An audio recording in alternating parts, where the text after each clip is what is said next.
Present continuous అంటే ప్రస్తుతము. The action going when we speak. The action which goes when we speak అంటే మనం మాట్లాడేటప్పుడు జరుగుతూ ఉన్నటువంటి పని. ఓకే, మనం మాట్లాడేటప్పుడు జరుగుతూ ఉన్నటువంటి పని. For example, I am teaching English. జరుగుతుందా? నేను ఇప్పుడు ఇంగ్లీష్ చెప్తూ ఉన్నాను. You are listening to me. You are listening English grammar. You are listening English grammar. ఇది ప్రెసెంట్ కంటిన్యూసా? అవును, నేను చెప్తూ ఉన్నాను, నేను వింటూ ఉన్నాను. Okay, see that girl is scribbling something on the hand. Scribbling ఏదో తీసుకుంటున్నానా? she is scribbling something in her hand. Okay, somebody is coming. look somebody is coming. చూడండి అంటే జరుగుతున్న పని కదా. don't disturb. she is writing her notes అంటే ప్రస్తుతము చెప్తున్నటువంటి పని. అవునా? don't disturb. look, see, hear, somebody is crying. ఎవరో మీకు వినిపిస్తుందా?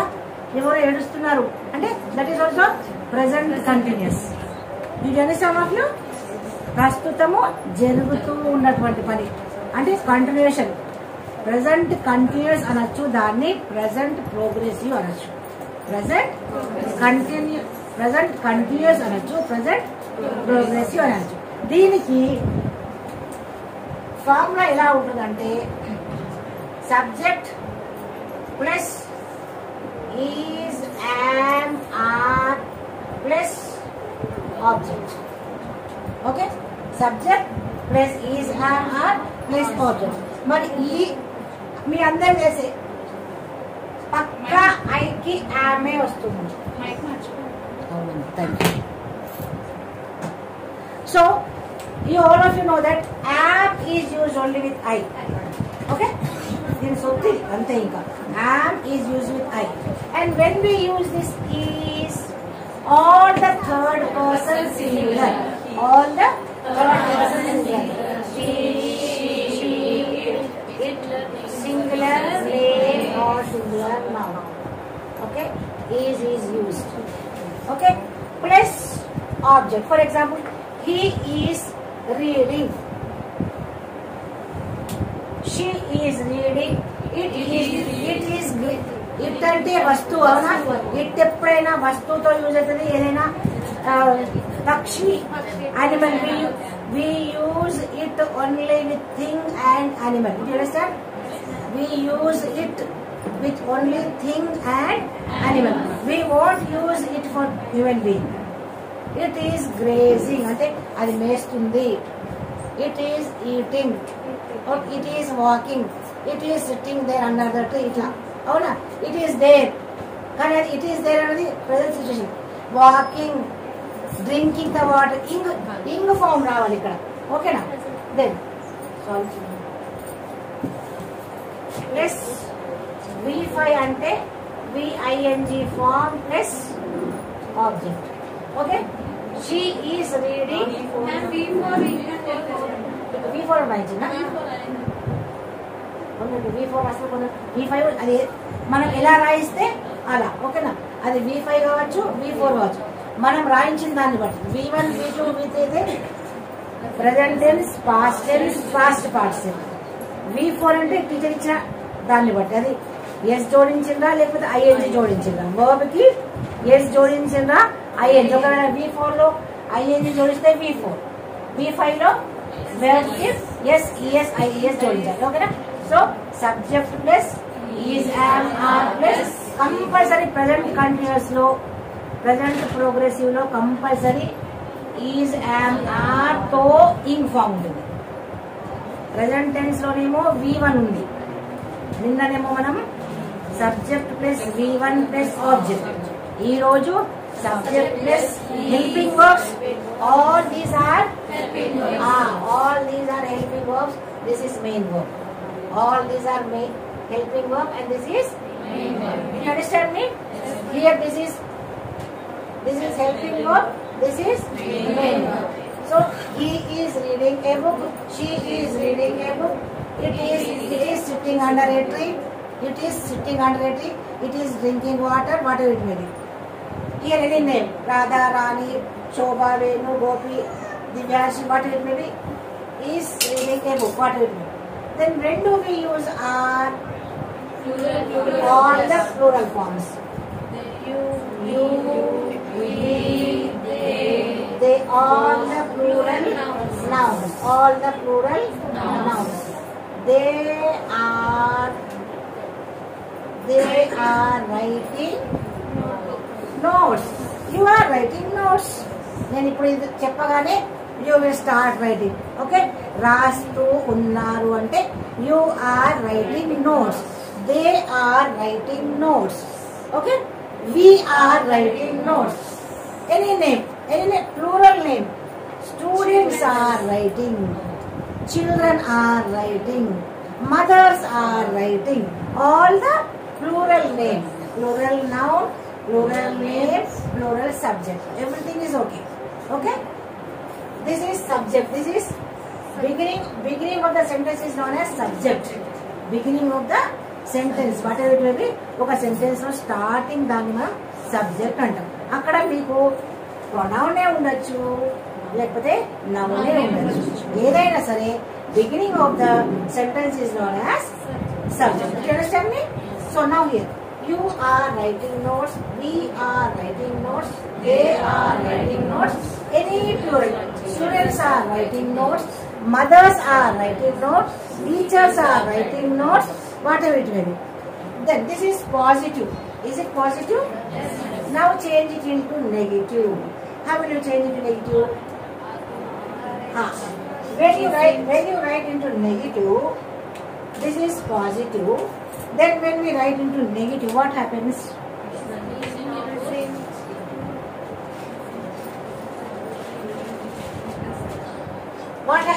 Because is only. Yes. With the help of helping verbs.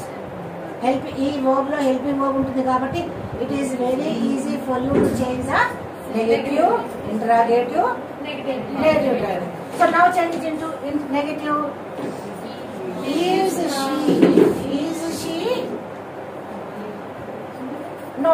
That is negative. Negative కాబట్టి she is not reading. She is not reading a book. If it is she, he, it, any singular name, all will take this. Do you understand me? That is, we use not here.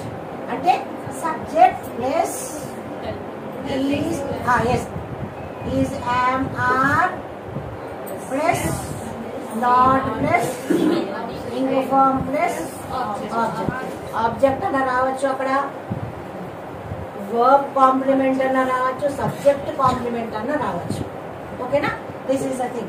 This is the negative statement and this is the formula for negative statement. ఇక్కడ is use చేసింది కాబట్టి ఇలా. ఒకవేళ are use చేస్తే you, we, they, any pronoun. They are not writing notes or reading a book. Okay, whatever it may be. Okay, you use are not, is not. Ing form ikkada idi VING form, verb form, it won't change. The change is be careful with this helping verb. Where we need to use this helping verb. I ki matram abe untundi. Third person singular ki is matram untundi. All the plurals will take are. Just write. In present continuous, we have contracted forms. Contracted forms అంటే ఇప్పుడు ఇక్కడ మనము ఇది positive లో no never not రాదు, negative వచ్చేసరికి no never not వస్తుంది. ఆ నో నెవర్ నాట్ అనేది ఎలా యూజ్ చేయాలి? షీ ఈజ్ నాట్ అంటే ఇజంట్, ఈజ్ ప్లస్ నాట్ ఏమవుతుంది ఇజంట్ ఎలా రాయాలి ఎలా పలకాలి లెట్ మీ ఆస్క్ మీ అందరినీ యామ్ నాట్ ఉంది యామ్ నాట్ ని మనం ఇండియన్స్ ఎలా పలుకుతాం ఆమెంట్ కామన్ గా అందరం మనం యామ్ నాట్ ని ఆమెంట్ అంటాం కానీ ఆమెంట్ కరెక్టా అది శుద్ధ తప్పది ఎయింట్ ఎయింట్ అంటాం యాక్చువల్గా ఆ ప్రొనౌన్సియేషన్ ఏంది ఎయింట్ ఏంటి ఎలా ప్రొనౌన్స్ చేస్తాం మనం యాంట్ లాగా అది ఎయింట్ కానీ ఒకవేళ నేను ఏంట్ అంటే మేడం తప్పు పడుతుంది అసలు ఇంగ్లీష్ వస్తుందా మేడంకి అవునా ఎయింట్ యాక్చువల్గా అట్లా కాబట్టి హీ ఈస్ పోయి హిస్ కాదు హిస్ షీ ఈస్ పోయి contracted as she's it is పోయి ఇట్స్ రాజు ఈస్ పోయి రాజు యు ఆర్ పోయి ఇది సింగులర్ ఇది ప్లూరల్ యు ఆర్ పోయి యు ఆర్ అంట మనం విన్నేసి కానీ యు ఆర్ కాదు you are they are okay we are కాదు మనం ఇప్పుడు ఫాదర్ మదర్ బ్రదర్ అంటాం కానీ we should not pronounce like that father mother brother లాస్ట్కి వచ్చిన ఆర్ ఎప్పుడు సైలెంట్ లాస్ట్కి వచ్చిన ఆర్ ఎప్పుడు సైలెంట్ ఆర్కి ముందు ఎప్పుడు ఓవెల్ ఉన్నా అది సైలెంట్ అని పడుకోబెట్టండి ఓకేనా నెక్స్ట్ ఇక్కడ చూడండి ఇప్పుడు ఇవన్నీ పాజిటివ్ లో యూజ్ చేస్తాం ఇవన్నీ పాజిటివ్ కాంటాక్ట్స్ మాకు ఇప్పుడు నెగటివ్స్ ఈజ్ నాట్ అంటే ఈజ్ ఇట్ ఆర్ నాట్ అంటే ఆర్ ఇట్ యామ్ నాట్ అంటే మన ఇండియాలో అమెంట్ అంటే కానీ అమెంట్ కాదు ఎయింట్ ఇక్కడ ఏమైంది ఈజ్ నాట్ విడివిడిగా ఉంది ఇక్కడ ఇజింట్ కలిపేస్తుంది అది గుర్తుంచుకోండి ఇక్కడ విడివిడిగా ఉంది ఇక్కడ కలిపేస్తాం అవునా కాంటాక్ట్ వచ్చేసరికి కలిపేస్తాం అదేవిధంగా ఈజ్ నాట్ విడివిడిగా ఉంది కానీ ఈజింట్ అనేది కలిపేసి అపోజిషన్ పెట్టాం ఓ తీసేసి అపోజిషన్ పెట్టాం అవునా ఈజ్ నాట్ కి ఓ తీసేసి ఓ దగ్గర అపోజిషన్ ఓకే ఓ దగ్గర అపోజిషన్ ఓ దగ్గర ఇది ఆమెంట్ కాదు ఎయింట్ ఓకే నేను రాసాను ఆమెంట్ రాసాను మనం ఇండియన్స్ ఆమెంట్ అంటాం కానీ దట్ ఈస్ నాట్ ఆమెంట్ దట్ ఈస్ ఎయింట్ నేర్చుకోండి వాళ్ళు ఎయింట్ ఓకే ఎయింట్ ఇట్ ఈస్ నాట్ ఆమెంట్ ఓకే